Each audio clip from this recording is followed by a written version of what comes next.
ቁርአን ማርያምን የኢየሱስ ወይም የኢሳ እናት ነች ይላታል። እሱም በእስልምና እንደ ነብይ ይቆጠራል መሰለኝ።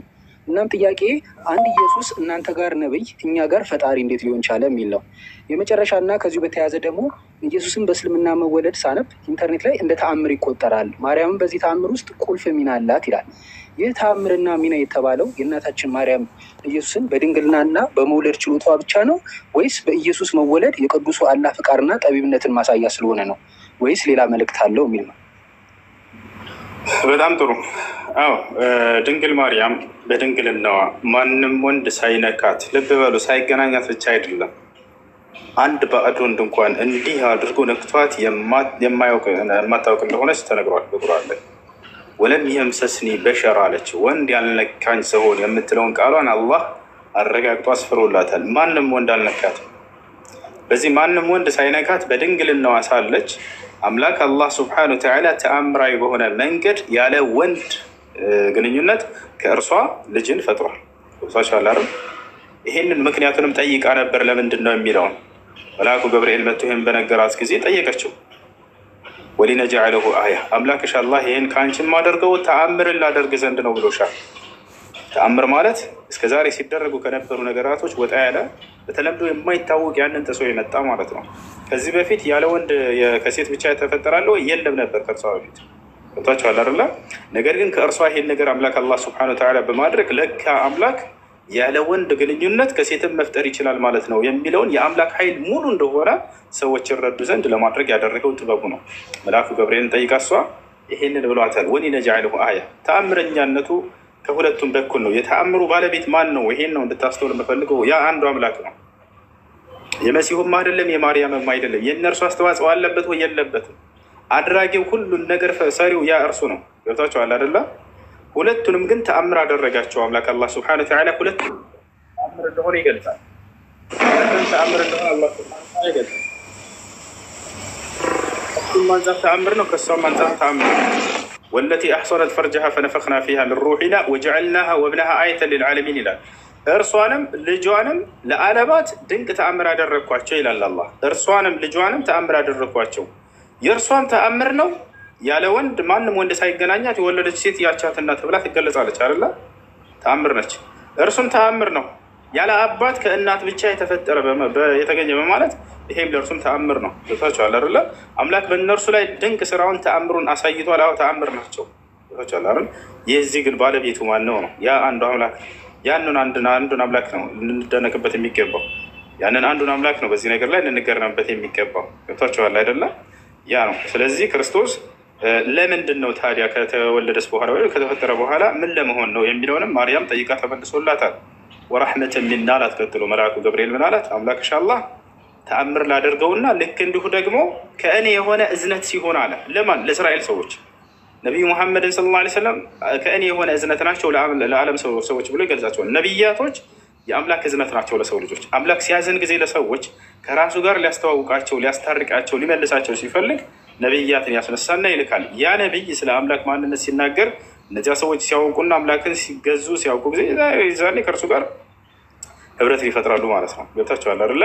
ስለዚህ አምላክ አላህ ስብሐነሁ ወተዓላ መልእክተኛ አድርጎ ሊልከው ከእኔ የሆነ እዝነት የሚለውን በሌላ ቦታ ላይ አላህ ሲገልጸው ምን አለ? ስለ መሲሁ ሲነግራት ለማርያም ወረሱለን ኢላ በኒ እስራኤል አለ። ወደ እስራኤል ልጆች የምልከው መልእክተኛ አድርገዋለሁኝም አላት። ያቸው ለእስራኤል ሰዎች የተላከ ነው።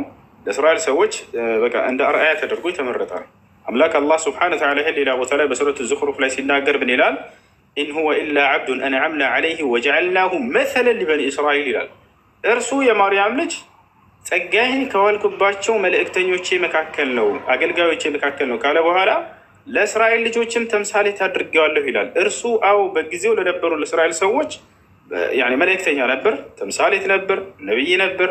ለትውልዱ ስለ አምላክ ሰብኳል፣ ስለ አምላክ አስተምሯል፣ ማድረግ ያለበትን ሁሉ አድርገዋል። ይህ ነው በእርሱ በኩል አምላክ አላህ ሱብሓነሁ ወተዓላ እንዳልኳቸው ድንቅ ተአምርን አሳይቷል ለሰዎች። ታቸዋል ሙታንን የማስነሳት ተአምር ተሰጥቷል። ማየት የተሳናቸውን አይናቸውን የመፈወስ ተአምር ተሰጥተዋል። መስማት የተሳናቸውን እንዲሰሙ ተአምር ተሰጥቷል። ለምጽ ያለባቸውን ዝም ብሎ በመዳበስ ይፈውሳቸው ነበር።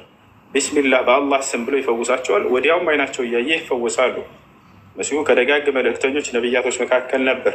አላህ በጣም በርካታ ተአምራትን ሰጥቶታል። ይህም በቁርአን ላይ ይናገራል። ሲል በሱረት አልበቀራ ላይ ወለቀድ አተይና ሙሳ ልኪታብ ወቀፈይና ሚን ባዕድህ ብሩስል ወአተይና ዒሳ ብነ መርየም ልበይናት ይላል። የማርያምን ልጅ ዒሳንም በጣም በርካታ ተአምራትን ሰጡ።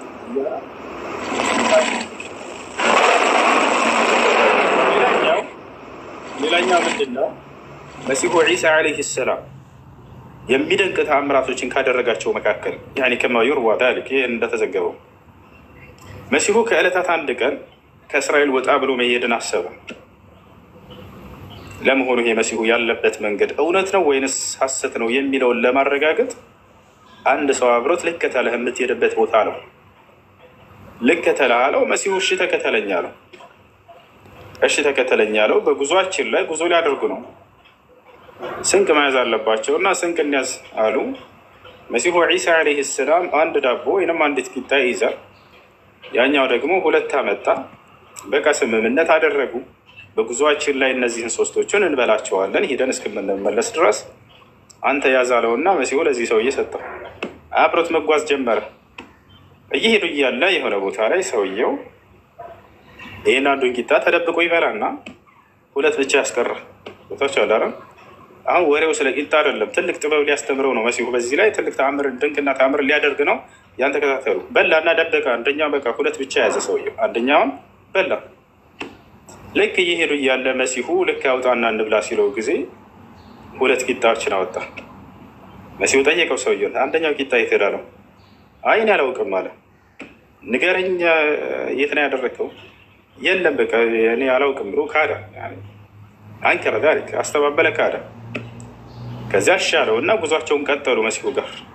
በቃ አንተ እንደዚህ ነህ በተለየኝ ምናምን ቀጥል አላለውም መሲሁ ዒሳ ዓለይሂ ሰላም። እሺ እንሂድ አለው። ጉዟቸውን ቀጠሉ። እየሄዱ እያለ መሲሁ ዒሳ ዓለይሂ ሰላም እና ሰውየው የሆነ ማየት የተሳነውን ልጅ አገኘ። መሲሁ በመንገዱ መካከል ቢስሚላህ አለና በአላህ ስም አለና አይኑን ፈወሰው። አይኑ ተገለጠ። ይህ አይሁድ በጣም ተደነቀ። እንዴ ማየት የማይችልን ልጅ አይኔ እያየ እዚሁ አይኑን ገለጽክለት አለው።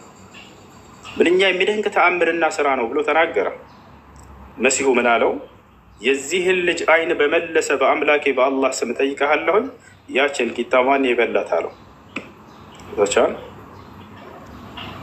አይ እኔ አልበላሁም አልወሰድኩም ብለው አሁንም ሸመጠጠ። እሺ እንሂድ አለው። ቀጠሉ ጉዟቸውን። አሁንም ሄዱ።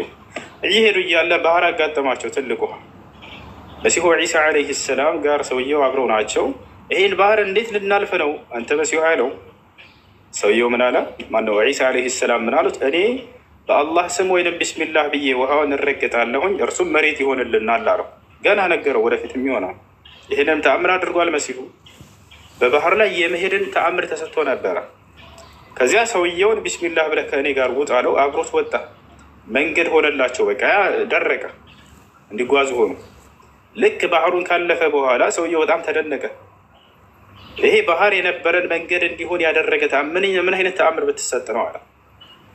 አሁንም ጠየቀው፣ ይህን ባህር ለእኔና ለአንተ መሬት ባደረገ በአምላኬ በአላህ ስም ጠይቀሃለሁኝ ያችን ቂጣ ማን የበላት ንገረኝ አለው። እኔ አልበላሁም ብሎ ሸመጠጠ ሆነ። መጨረሻ ላይ አሁን መሲሁ ምን አይነት ተአምር ሊያደርግ ነው? አሁንም እየሄዱ እያለ በመንገዳቸው ላይ መሲሁ ዒሳ ዓለይሂ ሰላም 3 ድንጋዮችን አነሳ። እነዚህንም ድንጋዮች ወዲያው ዱዓ ያደረገ አላህ ስብሐነሁ ወተዓላ ወደ ወርቅ ቀየረለት። እነዚህን 3 ወርቆች ባየ ጊዜ ይህ አይሁድ በጣም ተደነቀ። እንደ ድንጋይ የነበረ ነገር ወደ ወርቅ ተቀየረ። አሁን መሲሁ ተመልከቱ ጥበቡን። ዒሳ በጣም ጥበብን የተቸረ ነቢይ ነው። አላህ በቁርአን ላይ ጥበብንም አስተምረዋለሁ ልጅሽን ብሎ ቃል ገብቶላታል። ወዩዓሊሙሁል ኪታበ ወልሒክመተ ተብሏል። ጥበብን ይሰጠዋል ልጅሽንም ተብሎላታል። የዒሳን ጥበብ ተመልከተዋል። ምን አደረገ? እንካ ይሄ ወርቅ አንዱ ለአንተ ነው አለው፣ አንዱ ደግሞ ለእኔ ነው አለ መሲሁ። ሰውየው እንግዲህ የሰው ልጅ በምድራዊ ጥቅም በጣም የተፈተነ ነው። የሰው ልጅ ሲባል 3ኛው ስለማን ነው የሚሆነው ብሎ ጠየቀ ሰውየው። ዒሳ ምን አለው? ይሄ 3ኛው ደግሞ ያችን ቂጣ ለበላት ሰው ነው የሚሆነው አለው። በዚህ ጊዜ ሰውየው እኔ ነኝ የበላሁት በቃ አለ። እኔ ነኝ የበላሁት አለ። ዒሳ ለወርቁን ፈልጎት አይደለም። ዒሳ አላህን ቢጠይቅ ይሄን ምድር እንዳለ ወርቅ አድርግልኝ ብሎ ቢጠይቅ ያደርግለታል አላህ። ተተቻለ አይደለ? ስለ ወርቁ አይደለም። የሰው ልጅ ግን ለምድራዊ ጥቅም ምን ያክል ጉጉት እንዳለውና በዚያ ምክንያት እንደሚዋሽ እንደሚቀጥፍ ብዙ ኃጢአቶች እንደሚያደርግ ለመግለጽ ነው። ዒሳ ዓለይሂ ሰላም እኔ ወርቁን ፈልጌው አልነበረም፣ እንካ ሶስቱንም ለአንተ ውሰድ ብሎ ሰጠው። ከዚያስ በቃ እንግዳውንስ አልጓዝም ከአንተ ጋር ልመለስ ነው አለ። ካደው ራሱ። ዒሳ ጉዟቸውን ጠየቁ። ማን ነው ቀጠሉ። ሰውየው ግን ያንን ወርቅ ታቅፎ እዛው ተቀመጠ። ዒሳ እየሄዱ ነው። እዛ ሰው ታቅፎ እያለ 3 ፈረሰኞች መጡ። እነዚህ